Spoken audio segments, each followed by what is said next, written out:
The sound hit before anyone had time to brace for it, a single crack of palm against skin sharp as something breaking rather than something struck, and then the first-class cabin of Valor Airlines Flight 412 went so completely silent that the engine hum pressing through the windows felt almost intrusive.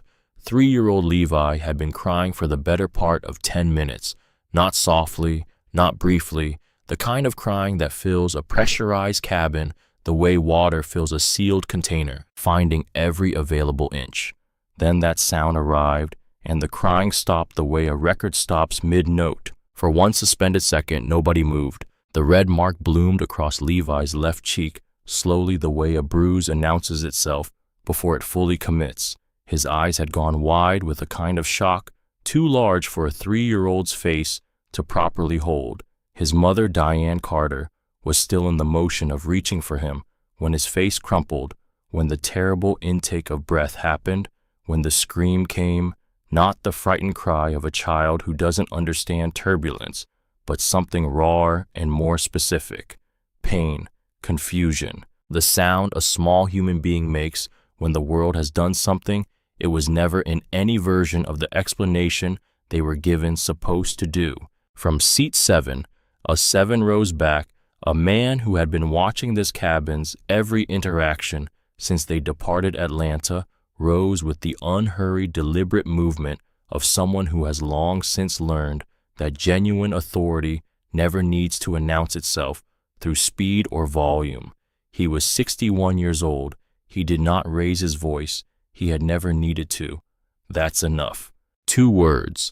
The voice carried the weight of a man who had spent decades making decisions in environments where the wrong call cost something irreversible, first in uniform, then in boardrooms.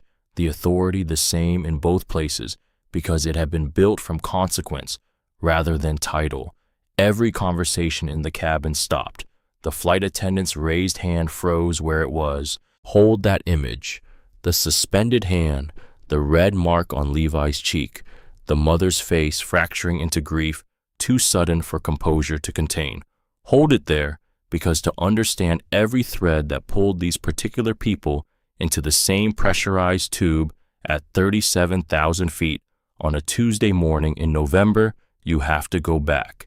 Back 4 hours to a hospital parking lot in Atlanta, Georgia, where none of this had happened yet, and Diane Carter was standing between 2 parked cars with her phone in her hand, still wearing her scrubs, trying to figure out how to get to New York before the only person who had ever made her feel unconditionally safe ran out of time. The call had come at 3:12 a.m. from a 212 area code she had memorized years ago, the direct line to the palliative care floor at Mount Sinai Hospital in New York City. She had answered before the second ring completed because calls from that number at that hour carry exactly one category of information, and waiting does not change what it is. The palliative care nurse on the other end had the particular voice that long training gives people whose daily work involves delivering unbearable news to families who were never going to be ready for it, regardless of preparation time. Ruth Carter's liver function had deteriorated sharply overnight. The attending physician was recommending the family be notified. The window in the nurse's measured phrasing had narrowed considerably. Diane had said, "Thank you."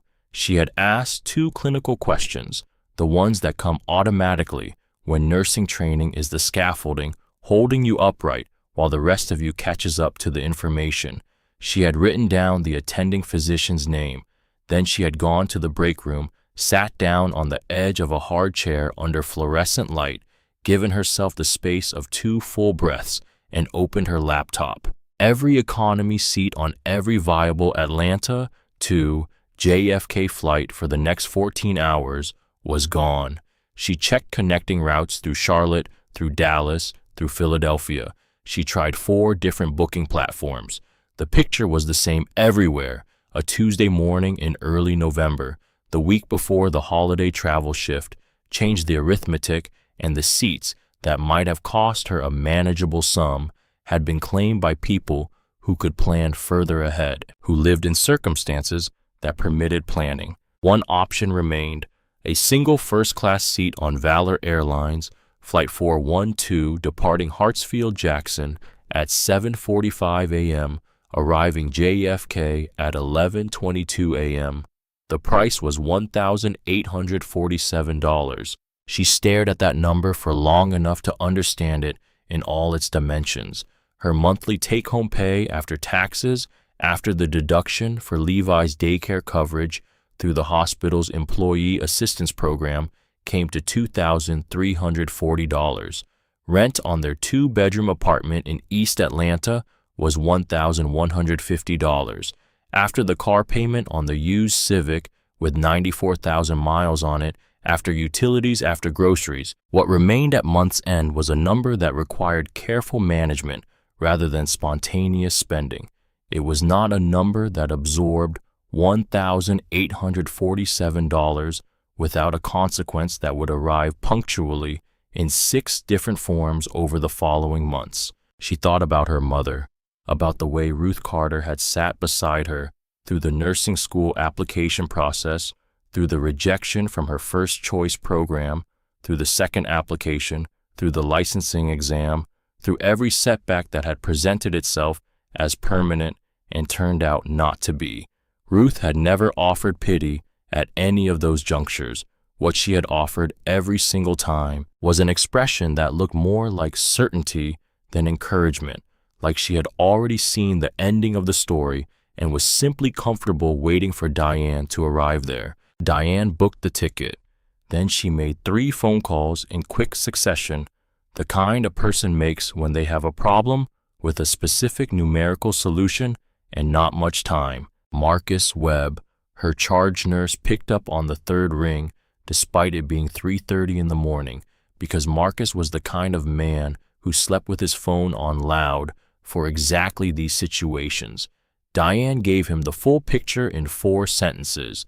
Marcus said, $500. Figure out the repayment on your next schedule. He did not add anything to that because he understood that additions were not what the moment required. Tanya Morrison answered on the first ring and sent $400 before Diane had completed her thank you.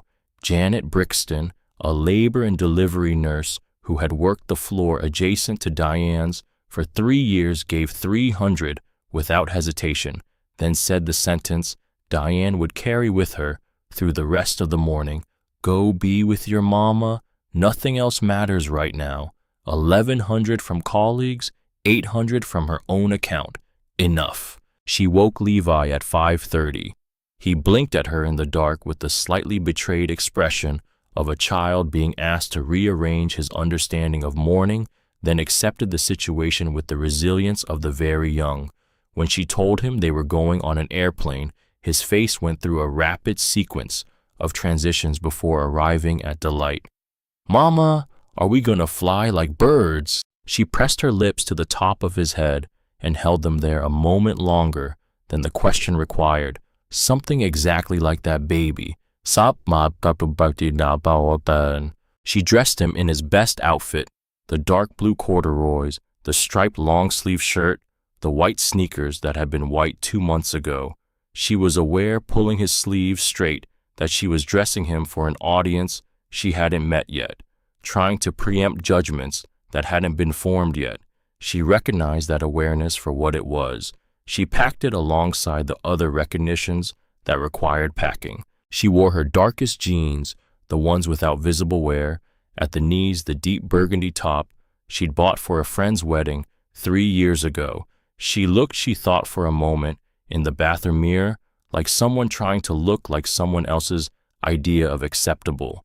Then she stopped thinking about it because she had a plane to catch and a mother to reach and no time for the luxury of a prolonged internal argument about how the world ought to have been arranged.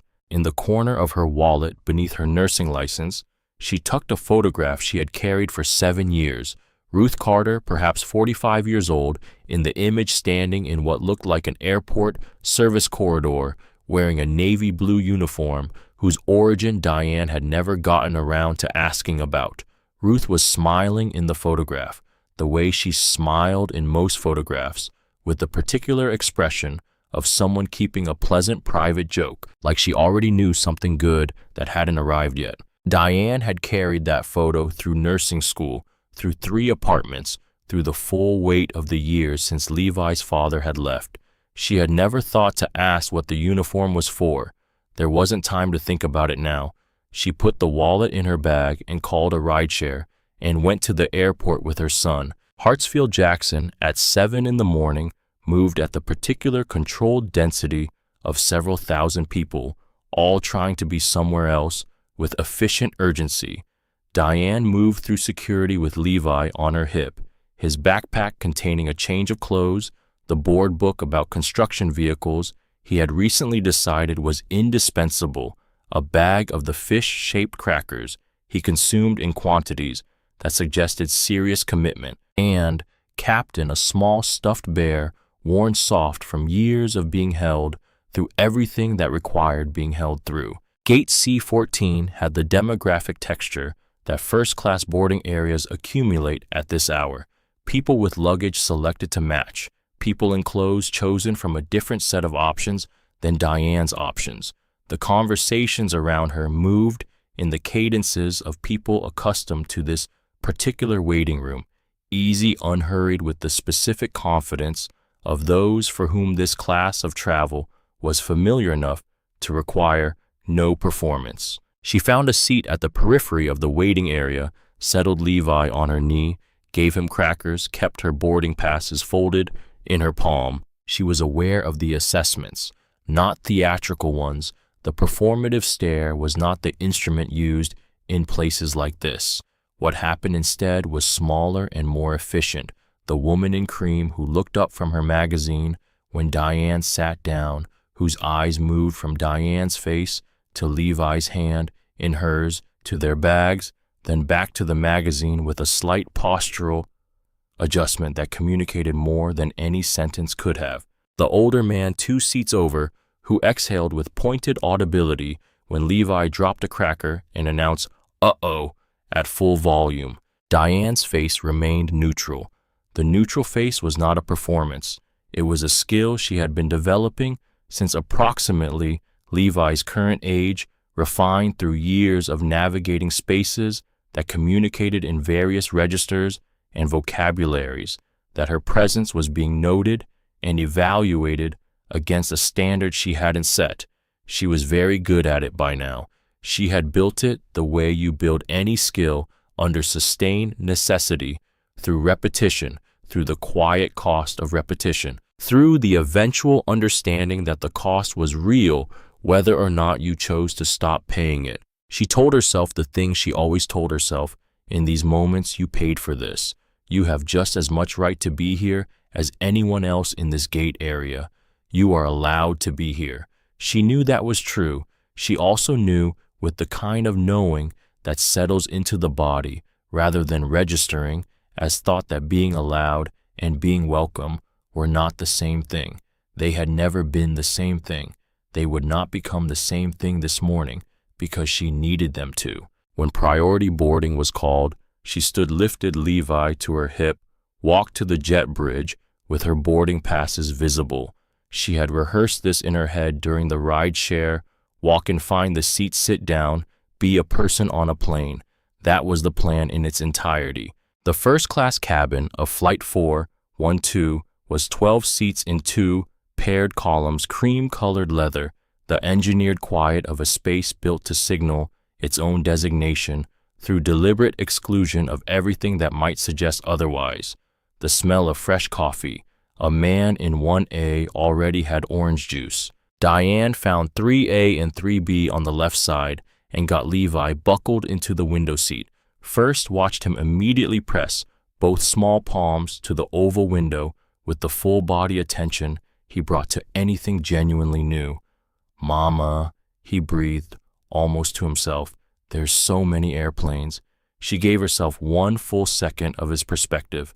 Then she sat down, arranged their bags under the forward seat, and tried to look like she belonged in a space that had not yet given her any indication it agreed. The flight attendant, standing near the forward galley, was perhaps 34 or 35, blonde hair in a tight bun, the kind of posture that becomes automatic when professional requirements have maintained it long enough, uniform pressed to an architectural crispness.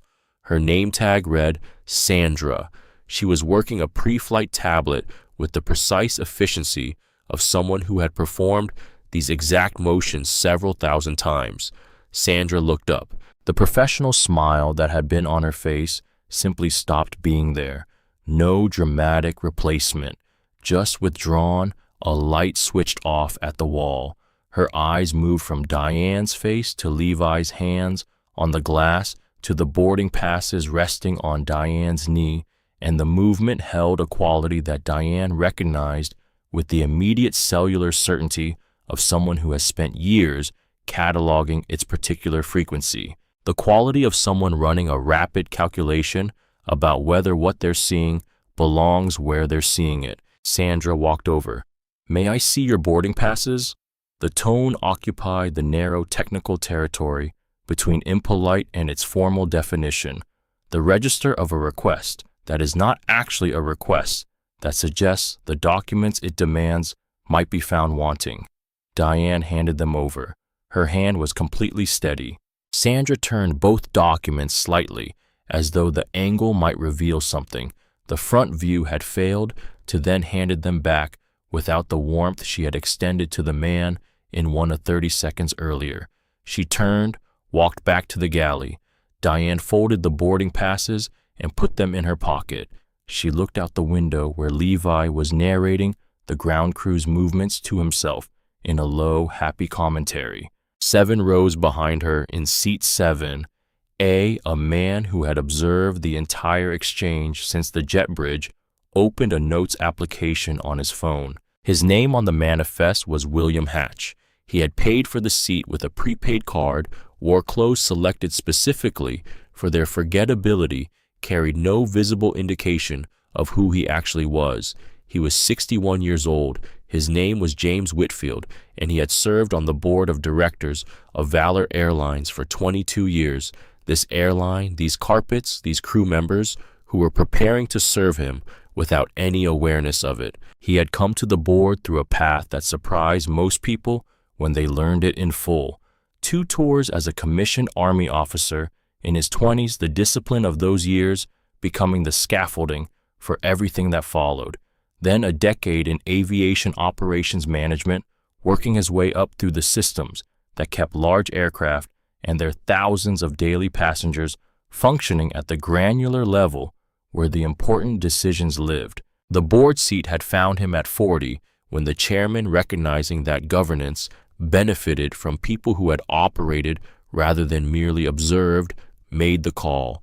James had brought to the role the particular quality of a man who knew what each policy on paper looked like when it met the floor, and who understood that the gap between the two was where every real failure originated. He had started mystery shop flights 8 years earlier after a formal complaint about a Valor flight attendant had been processed through the operational chain and emerged on the other side, having undergone what was described in the follow-up memo as appropriate internal review, which in practice had meant nothing happened, and the attendant continued working. James had been in the boardroom when that memo was presented. He had listened to the VP of Operations explain why the procedure had been correctly followed. He had gone home, sat at his desk, and started planning. He had run 23 of these trips over the 8 years since. The practice had produced 7 terminations, 2 full policy rewrites, and 1 restructuring of the complaint intake process from the ground up.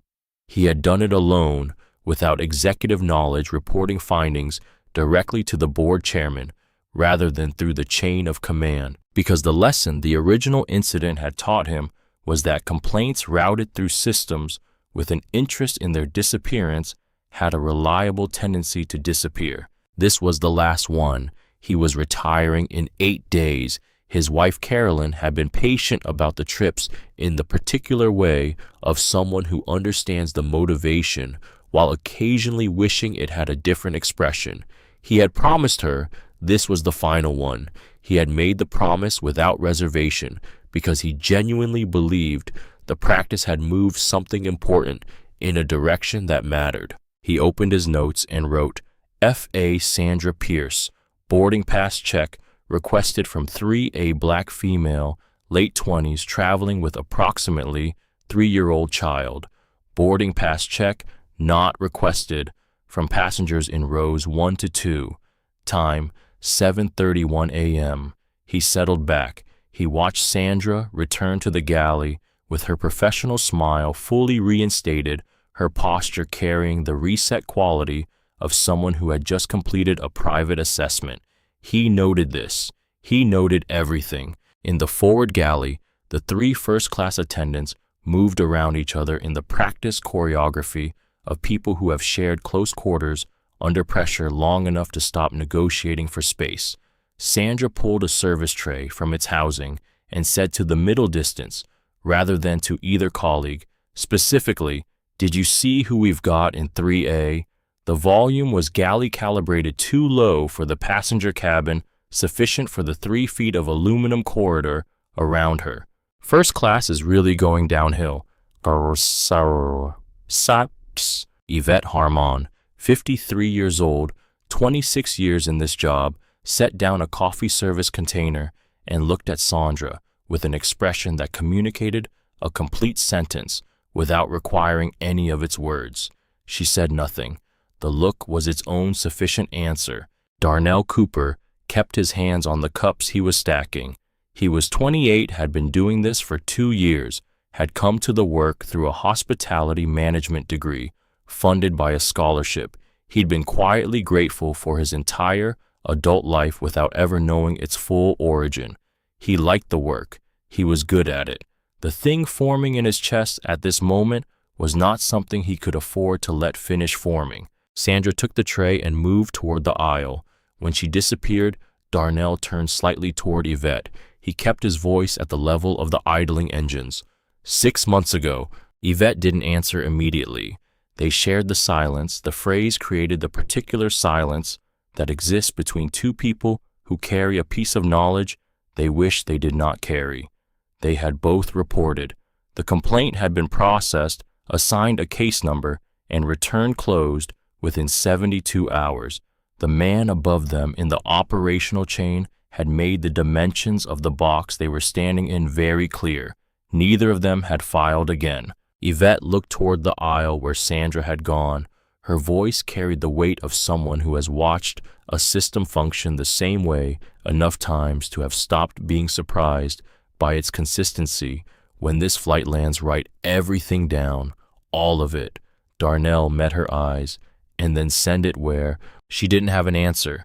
The engines moved into startup sequence, filling the galley with the kind of sound that requires raising one's voice to speak over, and the question stayed where it had been placed, waiting for an answer that hadn't arrived yet. In seat 7, a James Whitfield had not heard a word of the galley conversation. He was watching Sandra begin the pre-departure service, tracking the rows where she stopped and the specific row where she did not, and he was adding to his notes with the steady hand of someone who has been doing this work long enough to understand that the significance of small things is rarely obvious until it is. The Standard Valor First Class pre-departure service for beverages began at 7:38 a.m. Sandra moved through the cabin with warmth and precision. Orange juice for 1A, champagne for 1B, mimosas for 2B, and 2C poured with a small additional flourish that made hospitality look like performance rather than procedure. She stopped at each row. She made eye contact. She deployed the specific laugh that is produced when a flight attendant decides a passenger's comment has earned one. She passed row 3 without pausing. Diane heard the cart behind her, heard the soft exchanges continuing to row 4. She kept her face directed at the window. Levi had moved from the fuel truck to the arrangement of orange safety cones along the taxiway perimeter, which he was examining with what appeared to be genuine structural curiosity. She gave him crackers and told herself pre-departure is hectic. She missed the row. She'll circle back. Sandra completed the service, returned to the galley, came back through the aisle, collecting empties. She stopped at 1A. She stopped at 2A. She lifted a used napkin from 2B. She passed 3A. Diane sat with the understanding settling through her, the way cold settles, slowly finding all the available space, not rushing. She unclipped her seatbelt and walked to the forward galley, where Sandra stood partially turned toward a wall-mounted tablet. "Excuse me," the voice Diane used at Atlanta General, when precision and calm were both required at once, clear level without alarm. "My son and I haven't gotten anything to drink. Could we have some water?" Sandra turned with the unhurried quality of someone who has already formed their response. "We're pushing back. Return to your seat. You served every other row before pushback. I'll get to you when I have time." The eyes moved back to the tablet. "Sit down before I have to involve the captain." Diane walked back to her seat. Levi looked up the moment she sat down with the immediate sensitivity of small children to the emotional temperature of the person they are most attached to. "Mama, you okay?" She put together something that occupied the shape of a smile. "Mama's fine, baby. Look at that big plane with the red stripe right over there." He turned back to the window. She placed one hand flat on her knee and held it there. In 7A, James added 3 lines to his notes. The time was 7:41 a.m. Pushback began at 7:49. Levi narrated the ground crew's directional signals with divided attention for approximately 3 minutes. Then his interest began shifting with the specific quality of a child who is noticing that the familiar world outside the window is moving in a direction the description he was given did not account for. Diane had explained airplanes carefully, the birds analogy, the going up into the sky. She had made the concept concrete and used specific language and given him time to absorb it, and he had absorbed it with the solemn nodding of a child who has filed a concept. She understood now, in real time, failed to adequately prepare him for the sound. When the throttle advanced and the aircraft committed to its takeoff roll, the roar came up through the floor, through the seat, through the 34 pounds of his body, and the birds metaphor ceased to function. This was not birds. This was the loudest enclosed thing he had ever been inside of, and it was getting faster, and the angle was changing, and the world outside the window had gone from familiar to clouds to nothing recognizable. He turned from the window, his lower lip pulled, his eyes filled with the specific speed of a child past the point of being able to decide against it. "Mama," the word cracked at its edges. "Mama, what's happening?" She unbuckled without deliberating about the technical dimension of that choice and lifted him onto her lap. He buried his face against her neck, his entire body shaking in the full body way of a child whose nervous system has taken on more than it can process alone. She held both arms around him, kept her mouth close to his ear, kept her voice at the register she used for patients in the middle of the night when they were frightened and needed something to anchor to. "We're safe. We're going up just like I told you, like birds. Mama's right here. Jumati." The crying deepened as the nose lifted, because the angle was another unfamiliar thing, because the clouds outside the window offered nothing to orient toward. She rocked him slightly in the way that works or doesn't work, and you keep doing regardless because the alternative is to stop, and stopping is not something she was willing to do. She was acutely aware of the cabin around her, the deliberate postural adjustment from the man in 4A, the small head turn from the couple across the aisle, the swift exchange of a look she was not intended to see but saw. She kept her hands on Levi's back. She kept her voice steady so he would believe what it was telling him. The man in 4B shifted in his seat with the weighted leisure of a person making a statement through movement alone. This is exactly why children don't belong in first class. Calibrated for ambient reception, not aimed at anyone, which meant it was aimed at everyone. The woman in cream lowered her book fractionally. Some people simply don't understand what this cabin is for. The pronoun left without antecedent, in the specific way that places meaning beyond the reach of accountability. Diane heard both. Each arrived with clarity. Each landed somewhere specific inside her, in the territory that had been accumulating things since the gate area, since the boarding pass review, since the cart that had passed her row twice. Sandra appeared from the galley with arms lightly crossed and the expression of a person who has decided that professional restraint has identified its limit. She stopped at row 3. No greeting, no acknowledgement of the difficulty of the situation. You need to get your child under control. He's scared. Diane's voice held with the effort of someone maintaining two separate things simultaneously. He's never flown. He's 3 years old. I'm handling it. Handle it faster. The drop in Sandra's register made it colder rather than quieter. The passengers in this cabin paid for a premium experience. Your son's behavior is directly affecting that experience. He's 3 years old, Diane said again, and the repetition was not for emphasis, but because the sentence needed to be heard as the complete argument it was. 3-year-olds cry. Sandra leaned in, reducing the distance between them to something that required conscious effort to hold position against. What she said next was not for the cabin's overhearing. It was specific and precisely aimed. Maybe you should have considered whether he was ready for a flight like this.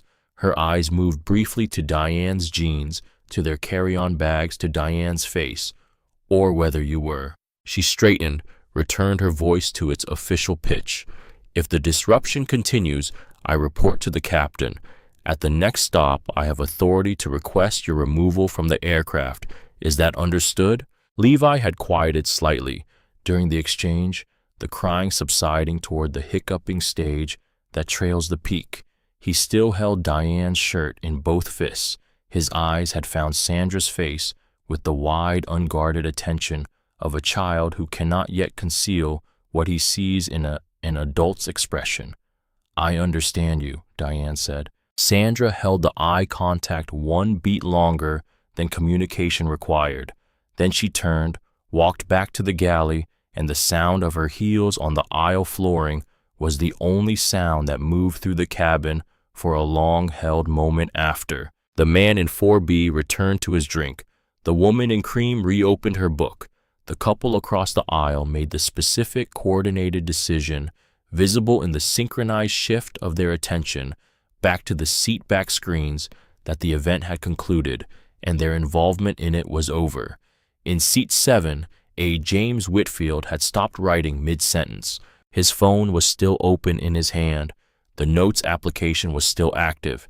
He had written 4 lines in the last 30 seconds, then stopped, not because there was nothing to document, but because something older than documentation had taken over, something that predated the boardrooms, the retirement countdown, the 22 years of policy work, the decade in operations before that. Something that lived in the part of him that still remembered what it felt like to be a young man in uniform whose presence in certain spaces was received as a category error rather than a fact to accommodate. He was watching Diane Carter hold her son, watching her absorb something that should never have required absorbing through the sheer sustained discipline of someone who has spent years learning to be stronger in public than they have any right to be required to be.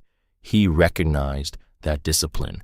He recognized it the way you recognize something you once had to build in yourself stone by stone, year by year, in the spaces where the world had made clear it was not going to make things easier just because easier was more just. He raised the phone. He turned the camera on. He held it at the angle that captured the aisle, the row, the flight attendant now visible at the far end of the galley, preparing her next service with the efficient, reconstructed movements of a person who considers the matter settled. The flight was at cruising altitude now. Outside the window's cloud cover broke into the wide blue of high altitude, and below it somewhere was the eastern seaboard moving slowly northward, beneath them carrying them all toward New York, toward JFK, where in just over 2 hours, Diane Carter would still be trying to reach her dying mother, where the man in seat 7A would stop being William Hatch, where a woman in handcuffs would be walked off a jet bridge by 2 Port Authority officers, while a camera phone above the window seat captured every second of it. None of that had happened yet. Right now, there was only a mother holding her son at cruising altitude over the Carolina coast, telling him they were safe in the steady, quiet voice she had learned to keep steady so he would believe it on a flight that had shown her in a dozen different ways before it had even reached the midpoint of its route what kind of welcome she had been allocated. The worst of what this particular Tuesday had prepared for her had not yet arrived. The voice from row 7 had not yet spoken its 2 words. The hand had not yet risen and fallen, but it would. The cruising altitude settled over the cabin the way quiet settles after a storm, gradually without announcement, in the spaces left by the thing that had been loudest. Levi's crying had moved through its stages over the last 20 minutes, the full lung terror of takeoff giving way to the hiccuping middle ground, then to the soft, intermittent catches of breath that meant the worst was past. He was still on Diane's lap. His fingers had released their grip on her shirt, but his body hadn't fully committed to independence yet. The way children reassemble themselves after fright piece by piece, testing each part before trusting it. Outside the window, the cloud cover had broken to the specific pale clarity of high altitude, the kind that makes the sky look like something held against light rather than something you're inside of. Diane kept one hand on Levi's back, steady the same small pressure a nurse applies to tell a patient, "I'm still here. I haven't moved." She was watching his breathing normalize with the particular attention of someone whose professional training made the measurement automatic. She was also cataloging what she had to hold together for the next 2 hours. Her mother was in a hospital bed in Manhattan. Her son was recovering from his first real terror. She had $40 in her checking account until Thursday's paycheck deposited. The flight attendant who had threatened to have them removed was currently 11 rows ahead at the forward galley with her back to the cabin, reconstructing her professional composure with the practiced efficiency of someone who has done it many times. The woman in the cream suit was refilling her champagne with the careful motions of someone who has decided to make the next 90 minutes about something other than what she just said out loud. None of it would change if Diane stopped managing her expression. It would simply be more visible, so she kept her face at the register she'd developed over years of night shifts present, composed, attentive to the thing immediately in front of her. Levi lifted his head from her shoulder. His face still carried the evidence of it, the redness around his eyes, the slight puffiness along his jaw, the residual shimmer that children carry in the aftermath of crying that's significant. He looked at her with the searching, direct gaze he'd deployed since infancy when he was trying to determine whether the adult in charge had reliable information about the state of things. "I'm thirsty," he said. The call button was a round, illuminated circle directly above their seats. She had pressed it once before, departure, and what it produced was a cup placed with the deliberate force of someone who wanted the transaction documented rather than completed. She looked at the button the way she looked at difficult options, acknowledging what the choice would cost, acknowledging that the cost didn't change the necessity. She pressed it. 30 seconds passed. 45. She watched Levi settle back against the window, his attention moving by degrees back to the world outside, the flat, gray-white of the cloud ceiling, beneath them the strange muted light that exists only at this altitude in the suspension of flight. He put one palm to the glass. His breath made a small fog circle on its surface. Sandra appeared from the galley. The expression she brought was the one a person arrives at when they've decided what something will be before it happens. She stopped at row 3 with the clipped efficiency of someone marking an obligation completed rather than a service performed, reached to the drink cart she'd pulled alongside her, extracted a plastic cup filled to within a centimeter of its rim, set it on Diane's tray table with a force that sent a transparent, arc of water over the edge onto the tray surface. She turned without making eye contact. Diane tilted the cup carefully to right the waterline. Levi's hands were already extended, the automatic gesture of a 3-year-old who has been told something is for him. His hands were small. The cup was full. She had a half-second to perform the calculation before the transfer happened, her hand toward his hands opening to receive the cup, moving through the exchange point. What happened next was entirely predictable, given the variables. His grip on a full cup at the precise angle of the handoff tilted toward his mouth. The momentum of his reach met the weight of the water. The cup corrected too far in compensation. The water came fast over the rim, down the front of his shirt, across the tray, over the edge onto the aisle carpet, a streak of it reaching forward, catching the hem of the cream-colored suit jacket draped over the armrest of 2B. The woman in 2B turned with the velocity of someone whose outrage had been forming since before this specific moment gave it shape. Oh my! She pulled the jacket from the armrest, examining the hem with the focused devastation of someone watching something expensive die in real time. This suit is $2,000. I cannot believe this. Diane was already moving on her knees in the aisle, the napkins from the seat pocket in her hands, working the carpet, the tray, the immediate disaster of it. I'm so sorry. I am so sorry. It was an accident. Please let me. Don't. The jacket was drawn back with a sharp motion. Just keep your child in his seat. Levi had gone still in the window seat.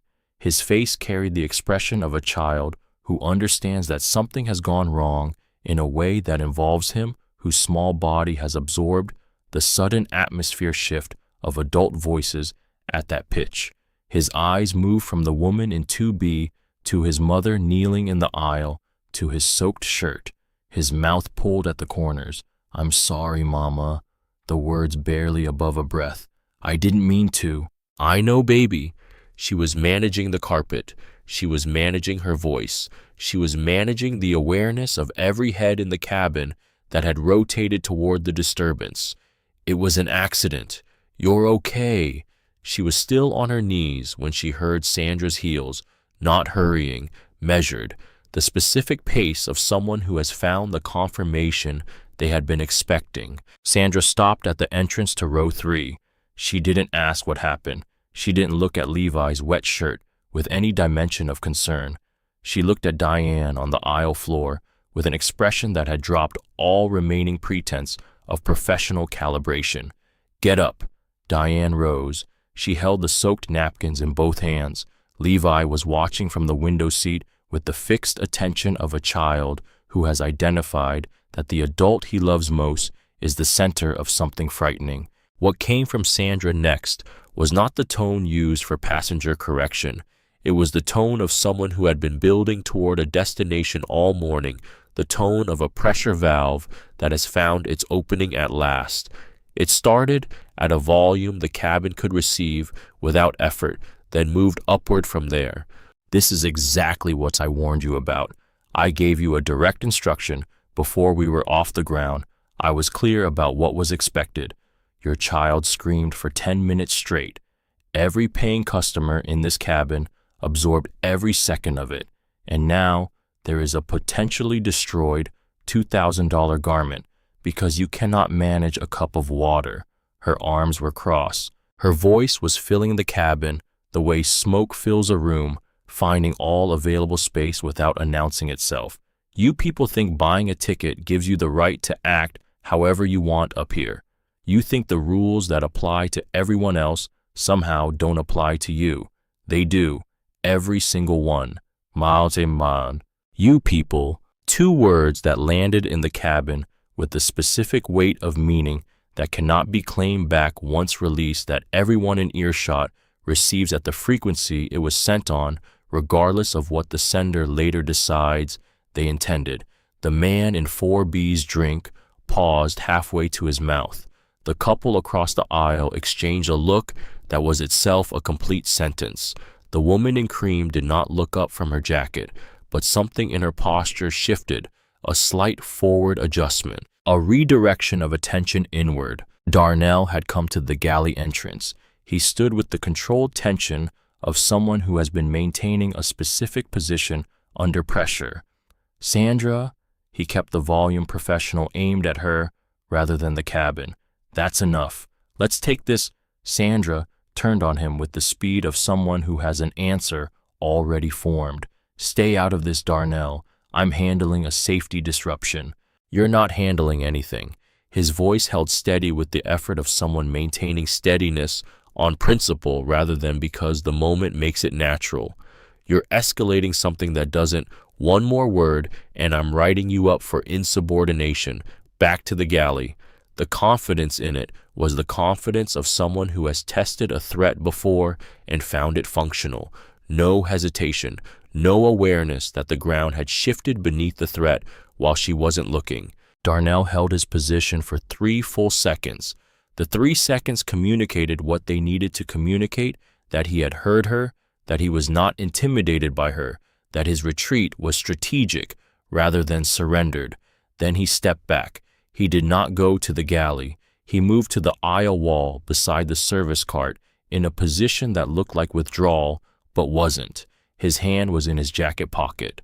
Sandra turned back to Diane. Diane had not moved. She was standing in front of row 3 with the soaked napkins in her hands. Her son was pressed against the window seat behind her, not to see outside, but because he was trying to make himself smaller inside a situation he had no instructions for. She could feel the exact shape of his fear without turning around, the way mothers receive their children's states through whatever peripheral faculty operates below the ordinary senses. She looked at Sandra. She had been maintaining the neutral face since the gate area, since the boarding pass review conducted for no one else, since the service cart that had passed her row twice with deliberate efficiency, since the threat on the runway, since every small calculated exclusion delivered with the practiced confidence of someone for whom consequence had stopped feeling real. She was done maintaining it. She drew one full breath. She let it go. She stood straight, not in aggression, not in performance, but with the straightness of someone who has located something in themselves that doesn't require an audience to be real, the kind of straight that comes from the bottom of the spine rather than the top of the chest. My name is Diane Carter. The voice she used was the one she reached for in the middle of the night at Atlanta General when a situation required both complete honesty and complete composure, when there was no version of the moment that worked without both. Clear, level, originating from somewhere below where most voices come from. Every person in that cabin received it without effort. I am a licensed registered nurse. I have worked night shifts for 3 years to support my son without help from anyone. I borrowed money from my colleagues this morning to buy this ticket because I need to reach my dying mother in New York before she runs out of time. I paid for this seat exactly the way every other person in this cabin paid for theirs. My child spilled water because he is 3 years old, which is what 3-year-olds do. I am standing here asking you right now, in front of everyone on this aircraft, to give us the same basic dignity you extended to every other passenger when they boarded. Not special treatment, not sympathy, dignity. That is the only thing I am asking for. The last word fell into a cabin, so completely silent that the ventilation system pressing through the ceiling vents was fully audible. The red had come up along Sandra's throat, moving toward her face with the speed of something that has been held somewhere internally for too long. Her hands, still crossed, had tightened at the forearms. Her chest moved with the specific quality of controlled breathing that indicates something working hard not to become something else. For one moment, one held suspended moment, it seemed possible that the speech had done the one thing a speech occasionally does in the middle of an unraveling situation, interrupted it, introduced enough oxygen for the combustion to pause, reconsider, choose a different direction. Then Sandra uncrossed her arms. She bent down slowly, deliberately, to the level of Levi's face, in the window seat. Her eyes found him with the fixed quality of someone who has identified a target rather than a person. His small face looked back at her from inches away.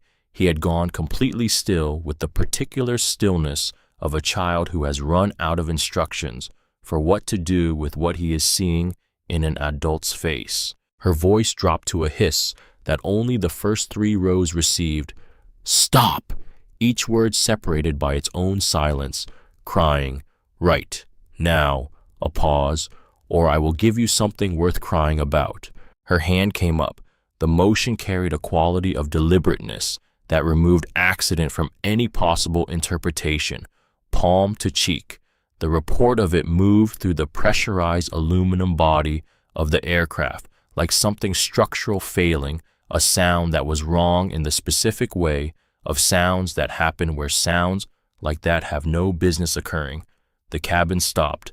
Every conversation that had resumed, every quiet judgment being rendered, every attempt to redirect attention towards seatback screens or window views or the studied indifference that people in public spaces deploy when they don't want to be accountable for what they're witnessing.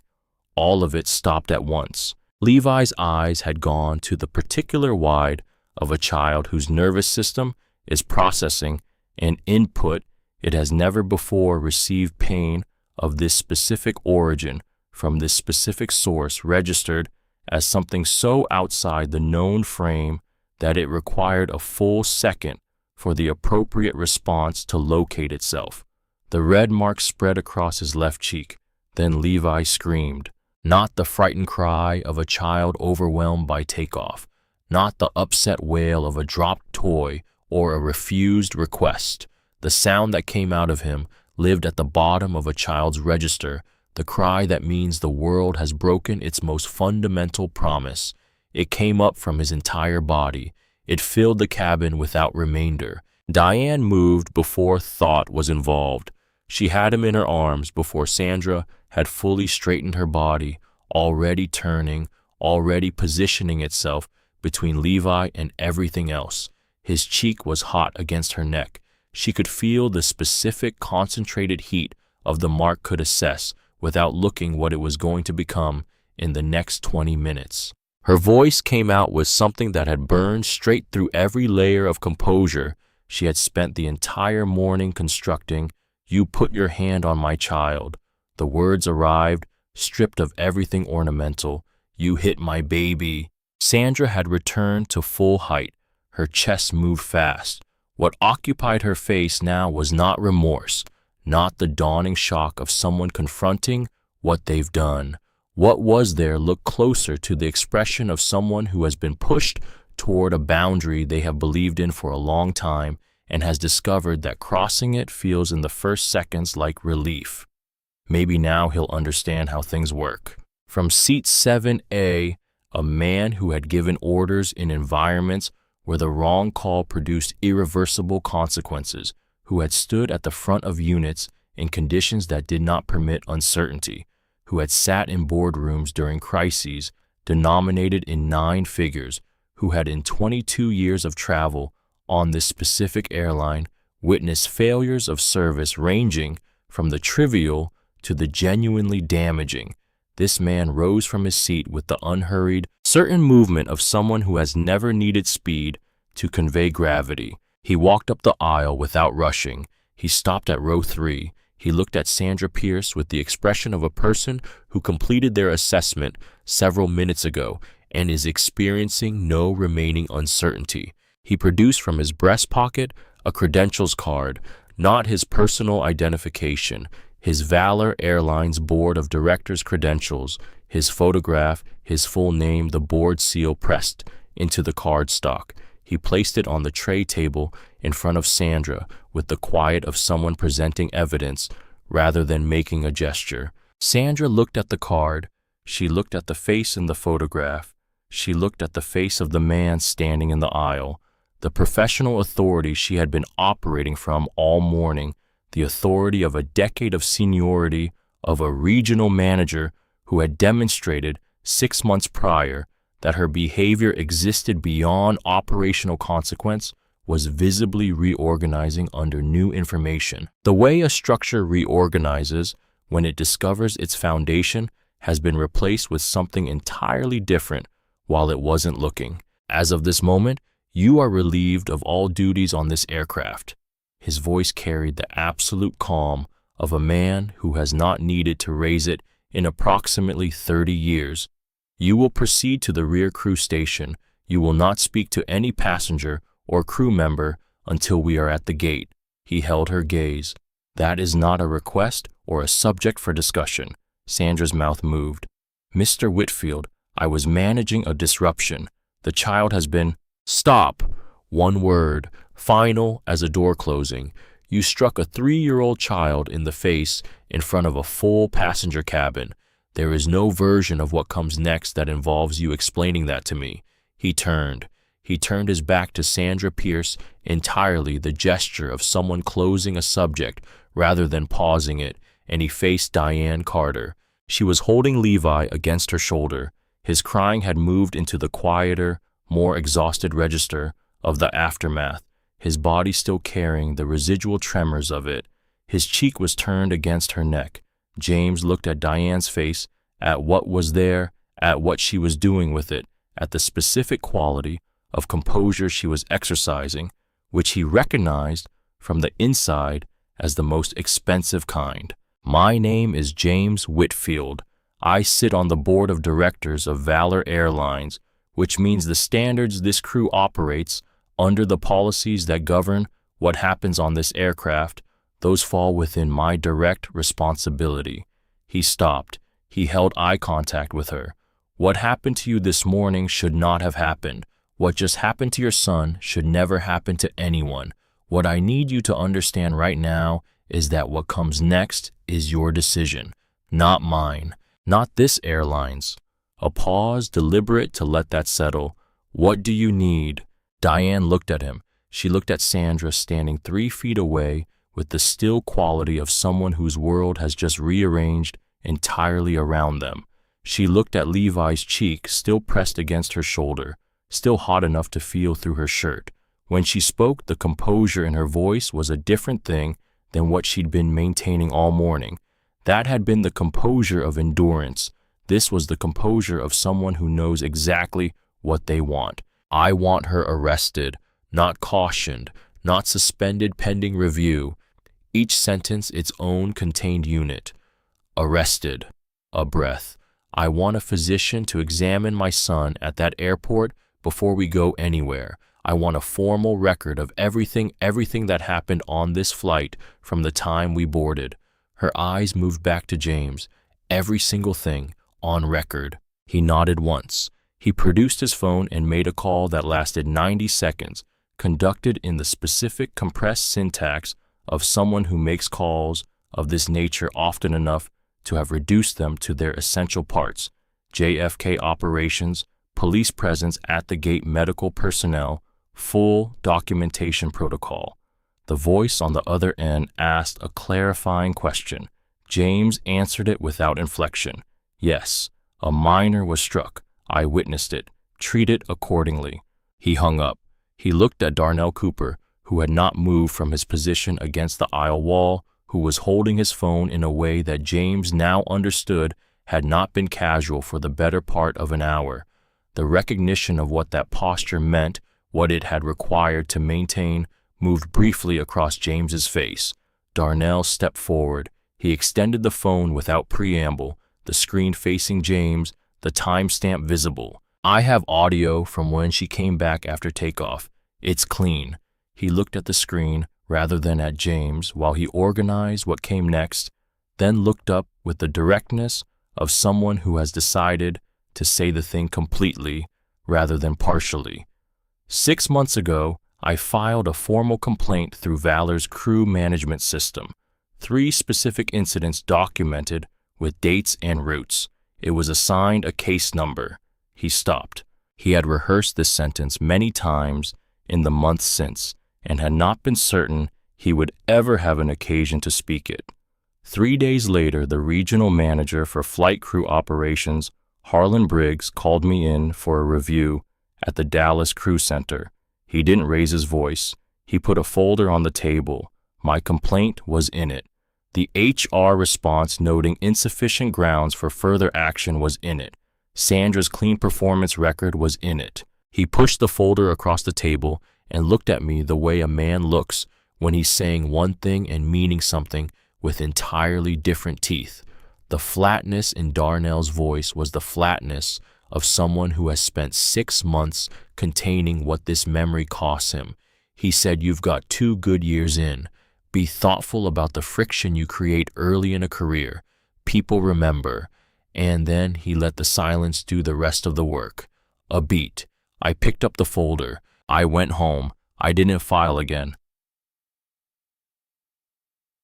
James held the phone.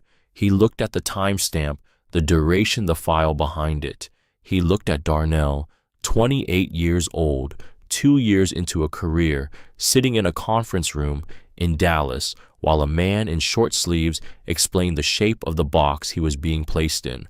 James had spent 8 years running mystery shop routes precisely because he understood that the official complaint system was only as honest as the managers who received its products. He was looking at the proof of what he had long suspected, that the system hadn't merely failed to catch Sandra Pierce.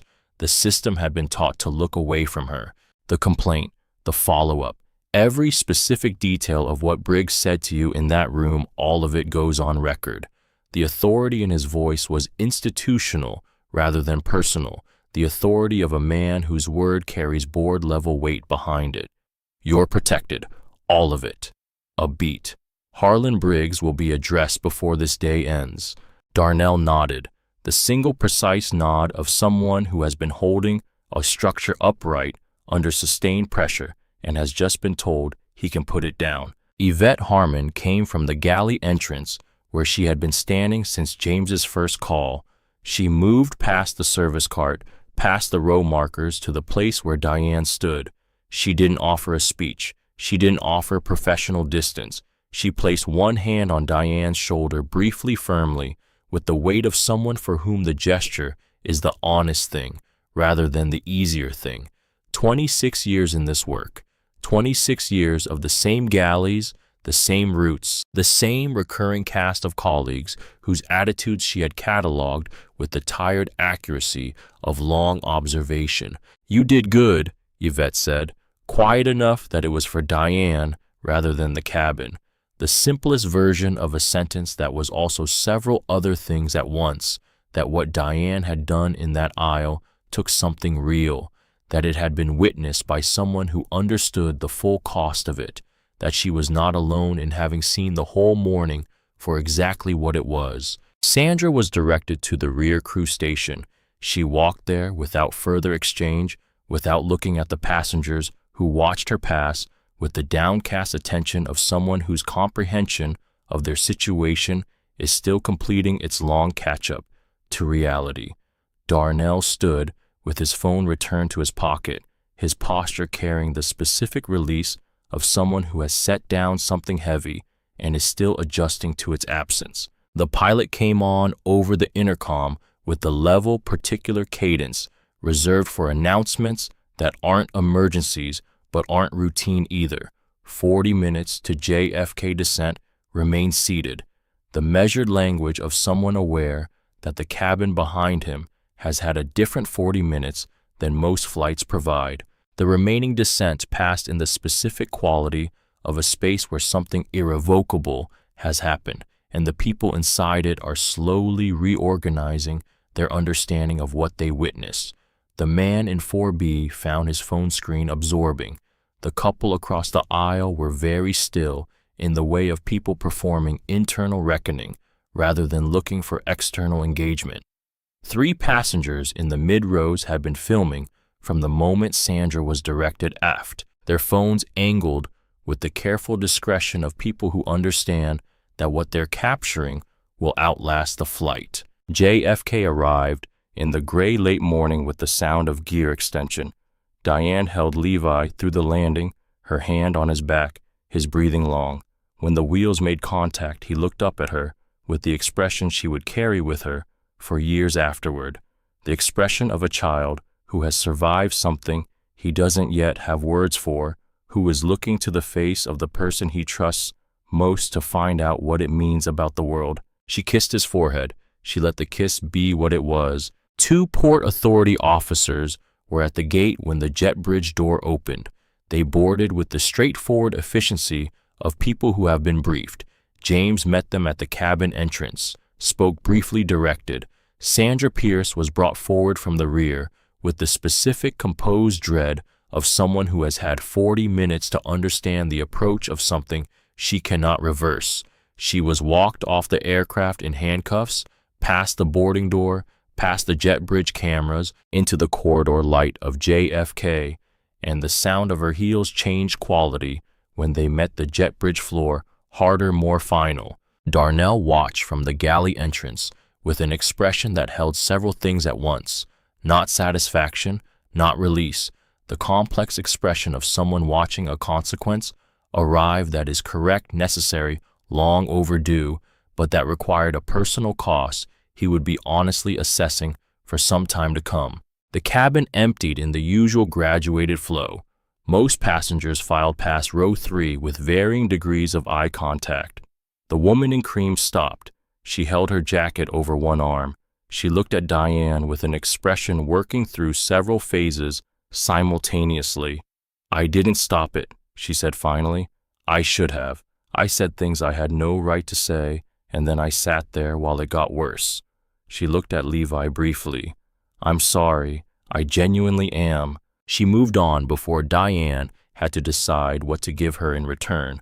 The jet bridge had narrowed to a trickle when the woman appeared at its terminal end, not from the plane but from the gate side, moving against the deplaning current with the specific determination of someone who has made a decision they reconsidered several times on the way here and have finally committed to fully. She was 62 or 63, thin in the way that sustained tension makes people thin over years rather than months. Her hands worked the strap of her purse with the slow, unconscious motion of managing something that has no physical form. She stopped in front of Diane. She did not look for James. She did not address the officers completing their paperwork behind them. She looked at Diane Carter with the directness of someone who has come for the specific purpose of being seen by this person rather than witnessed by the situation. "I'm Norma Pierce." The name arrived with its full weight, its complete identification of who she was, whose mother that made her, what that meant about why she was here. "I'm not here to ask you for anything. There's nothing to defend, and I won't waste your time trying." Her jaw worked briefly with the motion of someone organizing something that resists being organized. "My daughter didn't learn to hate in a day. She learned it through 30 years of small things she watched me do that I told myself didn't add up to anything. The way I locked the car when a black man walked by, the way I moved in a grocery line, the words I used around the house that I thought she wasn't absorbing. The purse strap moved steadily through her fingers. She was always absorbing. By the time I understood what I had taught her, she was someone I didn't fully recognize anymore. What she did to your son is something I will carry for the rest of my life. You deserve better from the moment you stepped onto that plane. You both did from the very first moment. Yet you're not what she defied." Norma Pierce had not come for absolution. There was nothing in her posture that requested forgiveness, nothing that presented itself as seeking relief.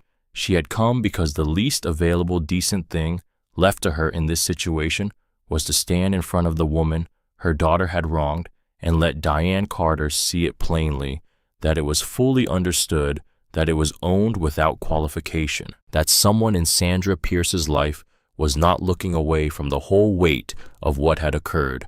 Diane looked at her for a long time, at the lines around this woman's eyes that spoke of years of carrying something, at the hands on the purse strap working steadily, at the specific grief that lives at the intersection of love for your child and honest, unflinching reckoning with what that child has done and what you built in them that made it possible. She didn't say it was all right.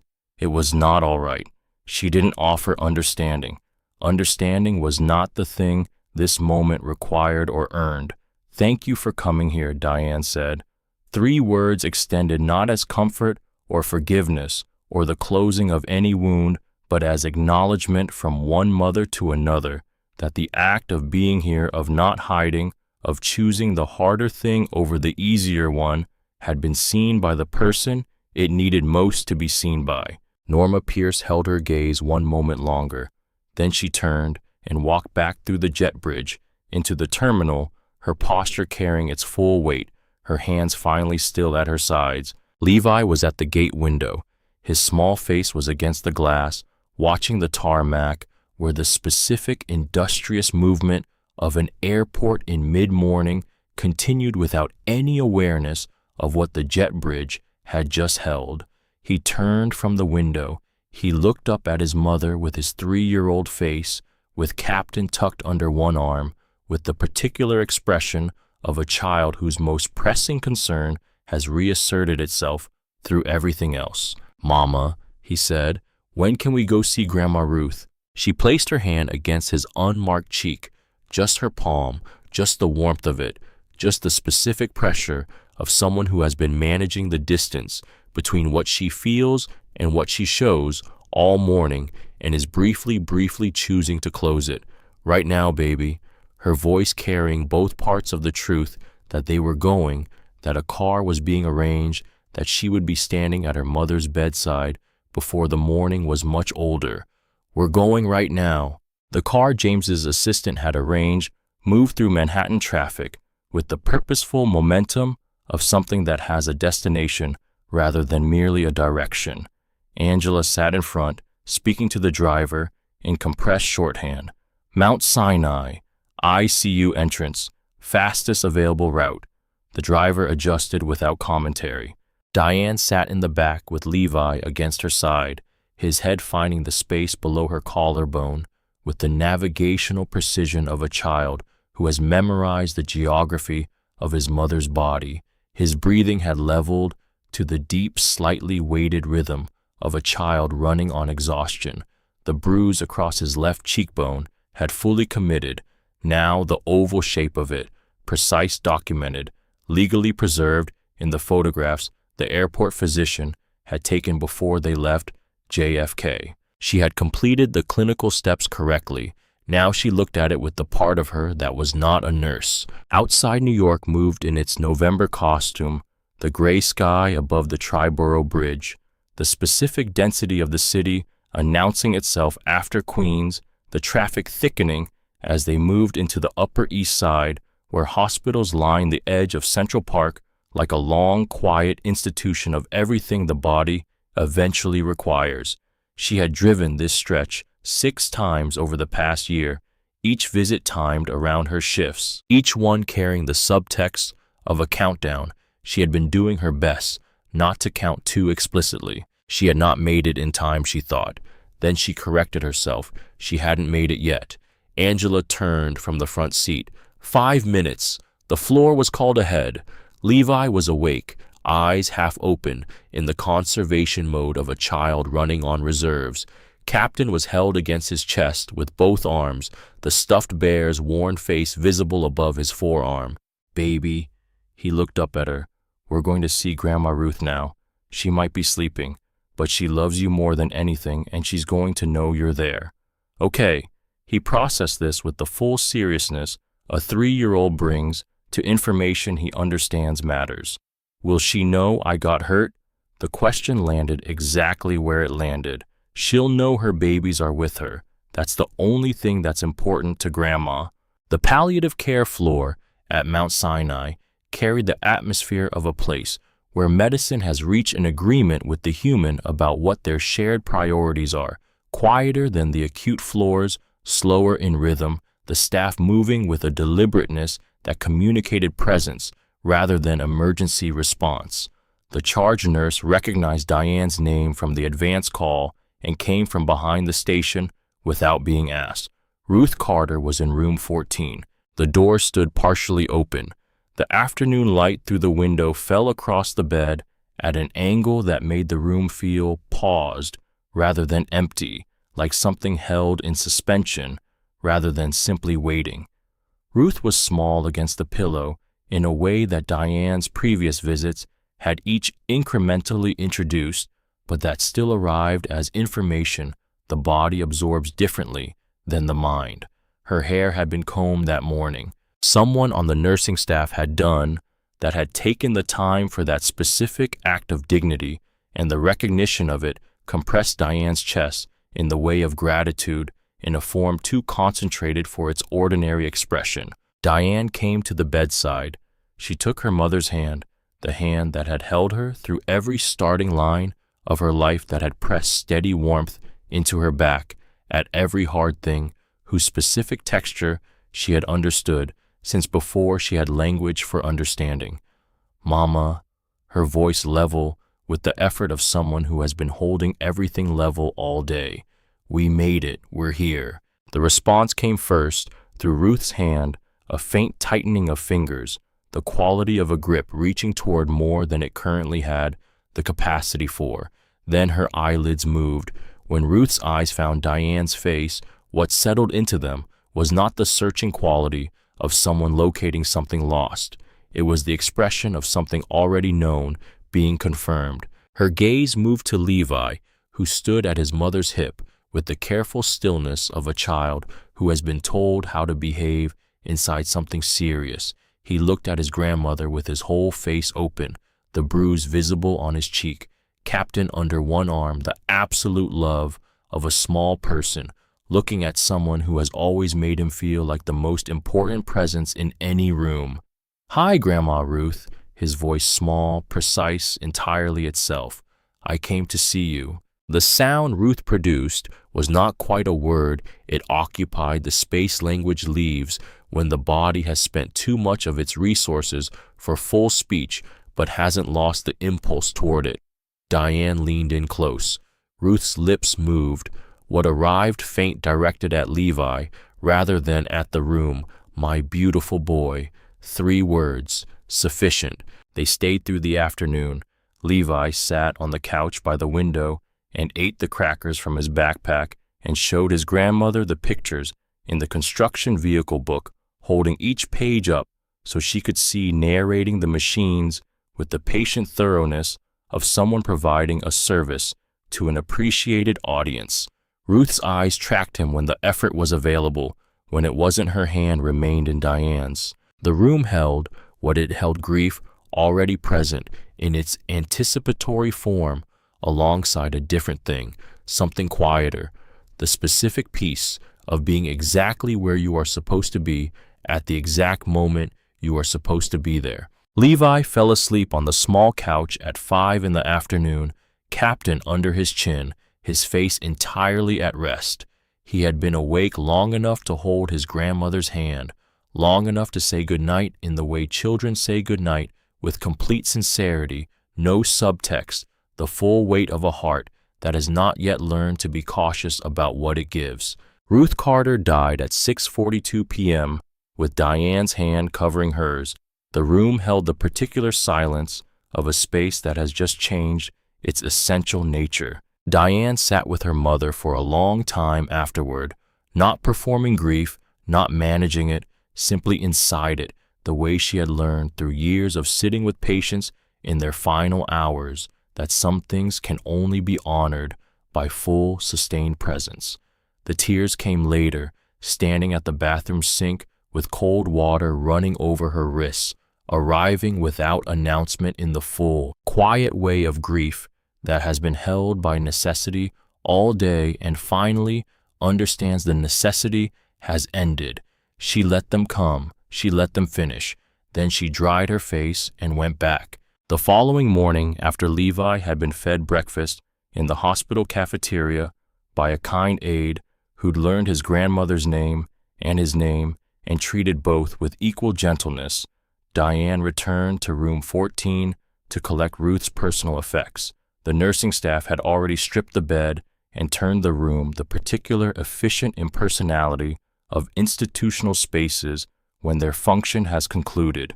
What remained of Ruth's presence was in a bag provided by the hospital and in the bedside table drawer. She opened the drawer. The Bible, a photograph in a plastic sleeve, a tube of hand lotion. Diane packed these with care. Her hand reached to the back for whatever had settled there during the months between facility transfers. Her fingers closed around something flat, rectangular, laminated. She drew it out, an identification card. The photograph on it was her mother at perhaps 46, that particular expression of a woman doing something quietly meaningful who is entirely comfortable with the fact that its meaning will not be announced. The logo in the upper corner was dark blue, 3 letters, the Navy uniform Ruth wore in the photograph Diane had carried in her wallet. For 7 years, the uniform, whose origin she had never gotten around to asking about, was visible at the collar. Valor Airlines, Contract Services Department, Ruth Carter, Employee ID 7741, issued 1999. Diane held the card under the window light. She looked at her mother's face on it, the face of a woman she had known in every dimension, across every year of her life, who had turned out to contain a history the person who knew her best had never known to ask about. The private smile, the pleasant, contained expression of someone keeping a secret they consider more gift than burden. She called James. He answered on the second ring. She told him what she was holding. There was no fully articulable reason why she called him specifically, only that his name was on the building whose card she held, and the need to say what she'd found aloud to someone who could receive its full dimension required that particular recipient. He was quiet for a moment. Then, "Stay there, I'm coming." She almost said it wasn't necessary. She stopped herself because saying it wasn't necessary would have been the manageable thing rather than the honest one, and honesty had cost her sufficiently over the past 24 hours that she was going to let herself have it where it was freely offered. James arrived 40 minutes later, no credential, no authority instrument, gray jacket over a simple shirt, moving through the hospital corridor with the quiet of a man who has been in rooms like this enough times to have stopped needing to arrange his expression for them. He sat in the chair across from the now stripped bed. He accepted the ID card from her hand. He held it the way she had held it, examining the photograph, reading the text, the slow attention of someone letting information fully form before responding to it. He made one call, his archivist's number apparently committed to memory for reasons that had never included anything like this. The request took 2 minutes. The answer came back in 11. Ruth Carter Contracts Staff, Janitorial Services, Valor Airlines, JFK Terminal B, 1999 through 2002. In October of 1999, during the period when Valor Airlines had been 3 weeks from insolvency, the crisis James had entered, the board to interrupt the crisis he had spent 2 subsequent years recovering by increments. Ruth Carter had appeared at the HR manager's office and declined her October paycheck. The archive note from the HR manager read, "Mrs. Carter stated the company was struggling and she wanted to help however she was able. She specifically requested that her uncollected wages be directed to the Employee Scholarship Fund for workers' children interested in aviation careers." She said the HR manager had quoted her directly, "Give it to the kids who want to fly someday." Ruth had done this once, then again in November, then December, then through the entirety of 2000 and 2001 and into 2002, 31 consecutive monthly contributions from a woman earning contract rate wages, each one redirected silently toward a fund for students pursuing futures she would never witness. She had left Valor in the spring of 2002, the archive note recording only voluntary separation, family circumstances. Her own mother in Atlanta had fallen ill. She had never told Diane, not once across all the years that followed, not during nursing school, not during the hardest money years, not when the kind of person it might have been useful to know her mother was, could have been precisely the knowledge a daughter needed. She had given those wages to strangers without a footprint beyond one HR manager's note and placed the entire thing in a life fully ahead of anything she might have asked for in return. James set the phone face down on the table. When he looked at Diane, his expression carried the quality of a man who has spent decades in boardrooms, making decisions about numbers that represent people, and has just been brought back without preparation to the full specific weight of what people actually contain. She helped keep this company alive.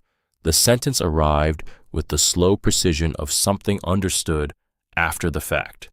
In 1999, when I was working hours that shouldn't be sustainable and still wasn't certain we were going to make it, she gave up wages she had earned so that someone else's child could eventually fly. I never knew her name. I never knew anyone had done it that quietly from a position with that little to spare. He held the card in both hands. I never knew her name until this moment. Sympathie. Diane looked at her mother's face on the laminated surface.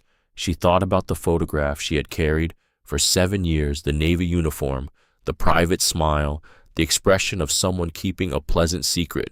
She understood now what the expression was, what it had always been. She always said that the things you do when no one is watching are the truest things about you, Diane said. The words arrived with the quality of something quoted rather than composed, a sentence whose original occasion she couldn't place, heard so many times across her childhood that it had become part of the furniture of her mind. I thought she meant work ethic, behavior when the boss wasn't looking. A breath. She was talking about this all along. James made a second call, brief, specific to the scholarship fund's current administrator. He asked for full disbursement records from 1999 through 2002 contribution period. He asked for recipient names. The administrator called back in 6 minutes. The fund that Ruth's wages had helped seed maintained, invested, grown over 23 years by Valor's continuing contributions, had dispersed to 41 recipients across its life. Aviation logistics, hospitality management, flight operations. The most recent class, certified the previous year, had included one Darnell Cooper, who had graduated with distinction from his flight attendant training program with full tuition covered by the fund. James held the phone for a moment after hanging up. He placed it face down on the table with the deliberate movement of someone marking a pause that needs marking. Darnell Cooper, the flight attendant who had held his position against documented pressure, who had filed a complaint Harlan Briggs had spent 3 days burying, who had stood at the aisle wall rather than retreating to the galley, who had held his phone at the precise angle that captured everything, whose audio file had preserved Sandra Pierce's voice with the clean, undeniable clarity of evidence that couldn't be explained away or minimized or rerouted through a system with an interest in its disappearance. The one person on Flight 412 who had actively moved toward accountability instead of away from it, at the specific personal cost of someone who understood exactly what the alternative meant for the next 30 years of a career. He had been trained on Ruth Carter's wages, the wages Ruth declined in the month her daughter was 6 years old, the wages she redirected without telling anyone toward a future she would never see, with no apparent expectation of anything in return except the private satisfaction of someone who understood, at whatever level such understanding operates, that what you put into the world tends toward return in forms you cannot plan for. Diane looked at the card in James's hands. She planted something she never got to see grow, not said for effect, not delivered as a line, the quieter quality of a woman working through what she has just understood, arriving at its full dimension in real time. 23 years later, the thing she planted was standing in that aisle, protecting her grandson. The room held what it held. Outside the window, New York conducted its indifferent evening traffic, moving on the avenue below, a siren measuring its distance from something urgent. Down the corridor, Levi was still with the aide who had given him breakfast, working through a picture book with total concentration. The consequences of Flight 412 arrived in waves over the weeks that followed, each one wider than the last. The video Darnell had captured, 2 minutes 40 seconds audio clean, covering the period from Sandra's arrival at row 3 through James's intervention, had been uploaded by 3 separate passengers before the aircraft reached the gate. By midnight, it had been viewed 8 million times. By morning, the number had ceased to be meaningful. Every major news outlet ran it.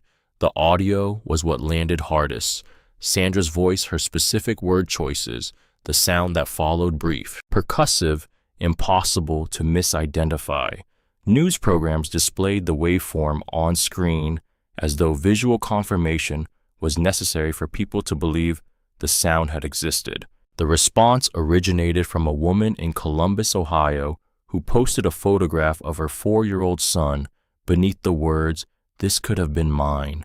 It spread from there with the specific velocity of something that has located a wound millions of people had been separately carrying without a coordinated language for it. James's statement was delivered the following morning from a podium outside Valor's JFK Operations Center. 8 minutes. He named Sandra Pierce. He named Harlan Briggs, who had already been notified of his termination in a 4-minute meeting that generated no surprise on his part, only the gray, deflated expression of a man who had understood for some time that his arrangement with consequence required eventual renegotiation. James announced the operational review, the independent oversight board, the anonymous reporting channel, the $1 million commitment. He did not lecture. He did not claim discovery of something he had known was there. He stated what needed stating with the plainness of someone who has learned that accountability loses its authority when it becomes performance. The GoFundMe reached $200,000 before the press conference concluded. The woman who started it was a black nurse in Detroit who had written in the description she borrowed money from her colleagues to reach her dying mother. She did nothing wrong. Let's show her the world has more love than cruelty in it. By the end of the week, the total had tripled. James matched the final number, dollar for dollar, through Valor's charitable arm without announcement. Diane was not watching any of this in real time.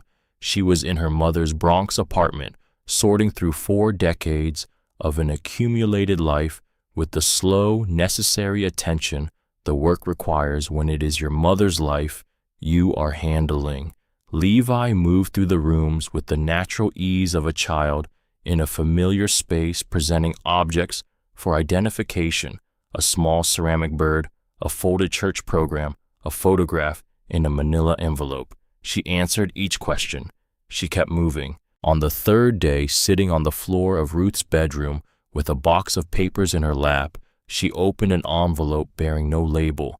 Inside, a handwritten note in Ruth's large, deliberate script. It read, "Diane, if you're finding this, then I've gone home. There are things I did quietly that I want you to know about, not because I want credit, but because I want you to understand that quiet things add up.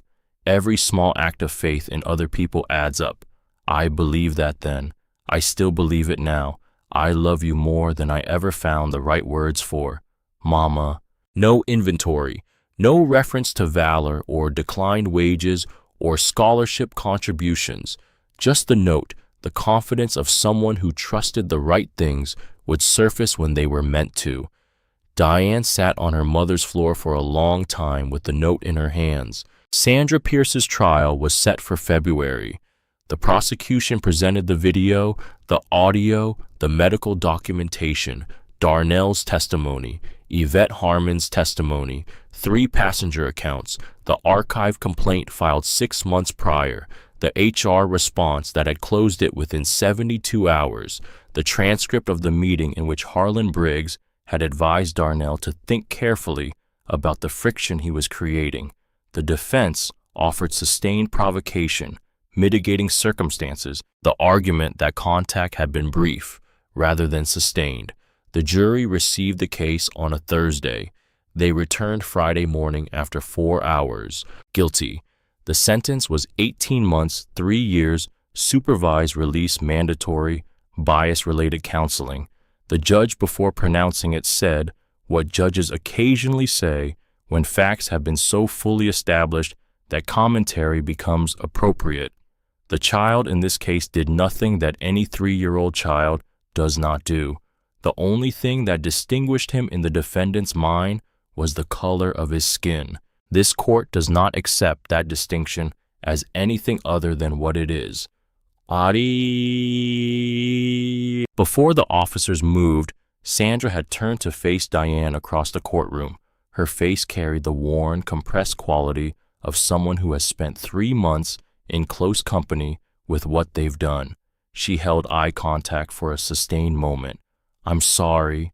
2 words without the buffer of surrounding language, whether they carried genuine reckoning or the more limited grief of someone who wishes the outcome had been different, that remained Diane's to determine, and she declined to determine it publicly in either direction. She held Sandra Pierce's gaze long enough for the woman to know she had been heard. Then the officers moved, and Diane looked away out the courtroom window at the winter sky over lower Manhattan, doing exactly what winter skies do. Darnell Cooper was promoted to Valor's lead in-flight training coordinator in March. When he called Diane to tell her, she asked him what he was thanking her for. His answer was, for standing up first, before anyone with the authority to back you up was in the picture. The rest of us followed your lead. She held that for a while before finding its proper place. 6 months after Flight 412, the Ruth Carter Memorial Scholarship was formally established as a permanent element of Valor's employee foundation. 15 students annually from economically constrained backgrounds pursuing careers in aviation and aerospace, with priority given to communities historically absent from the industry. The first class was selected in October. The ceremony was held in a function space adjacent to JFK's Terminal B. James had made the location selection without explaining it, trusting that Diane would understand when she walked through the door. The building sat on the same footprint as the old Terminal B service corridor, where a woman in a Navy uniform had reported for work 24 years earlier. The 15 recipients sat in the front rows, carrying the specific energy of people who have been told something significant is about to change in their lives, but haven't yet had sufficient time to process what it means about everything after. Young faces, different backgrounds, the mixture of hope and disbelief that marks people on the threshold of having their circumstances rearranged by something they didn't ask for, but had earned. They sat with the particular posture of people trying to be equal to an occasion they are still learning the shape of.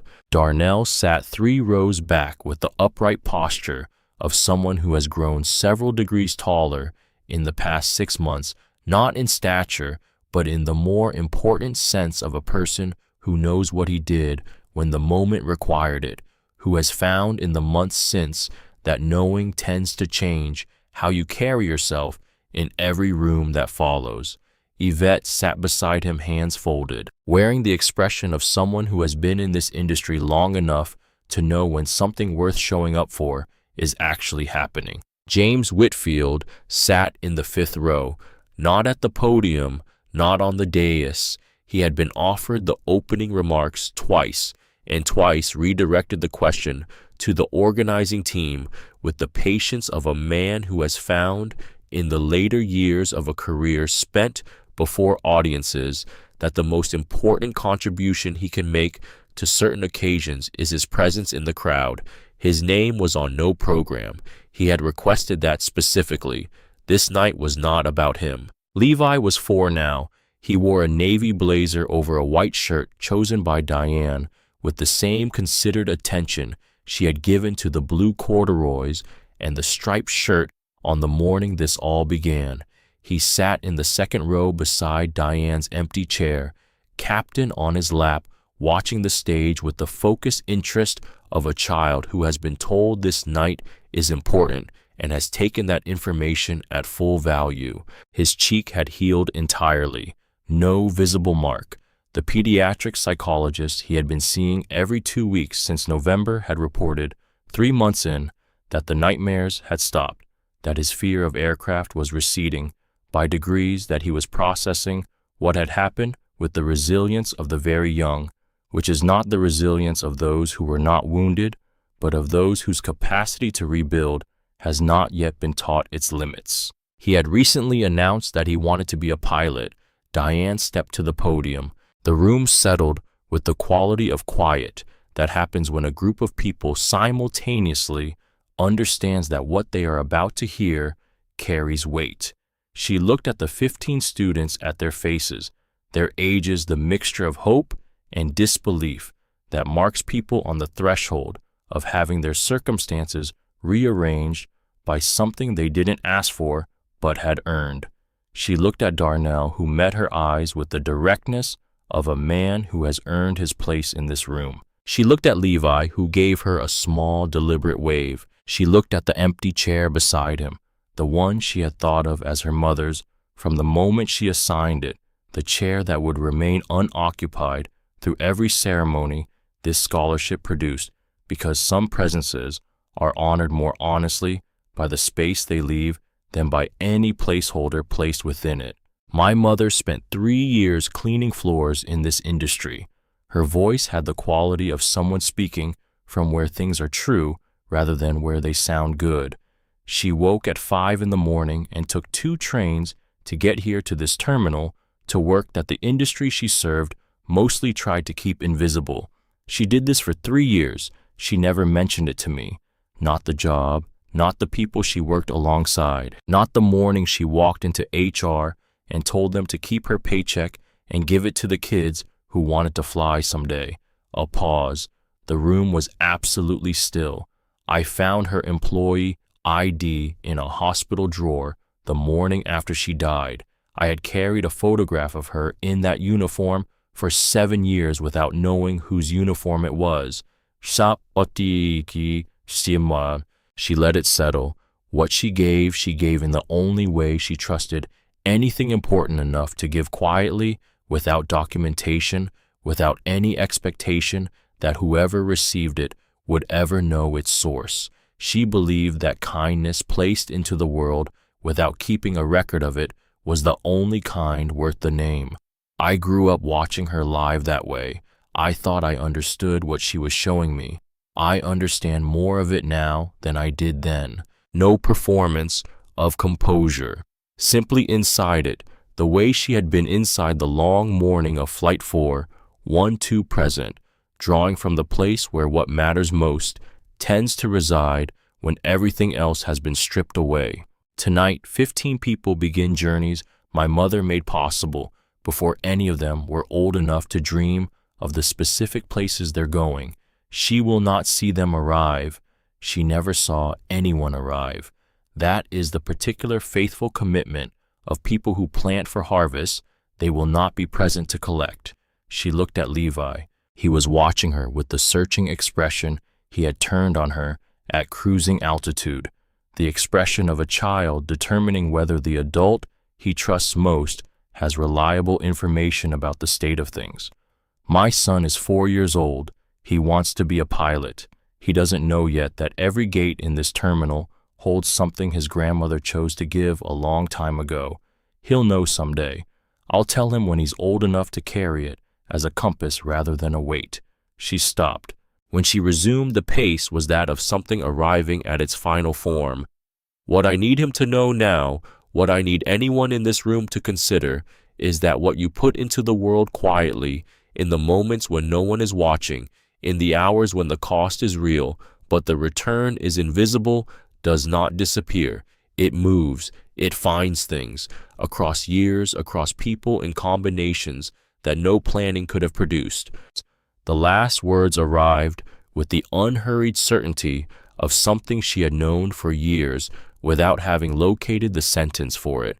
My mother did not leave me money. She did not leave me a name that opened doors or a path made easier by her passage through it. She left me a world that was in ways I am still discovering a little more fair than she found it. That is worth more than anything else she could have given me. Mama, I hope you can see this. I hope you know your kindness grew into a forest. The applause began in the middle rows.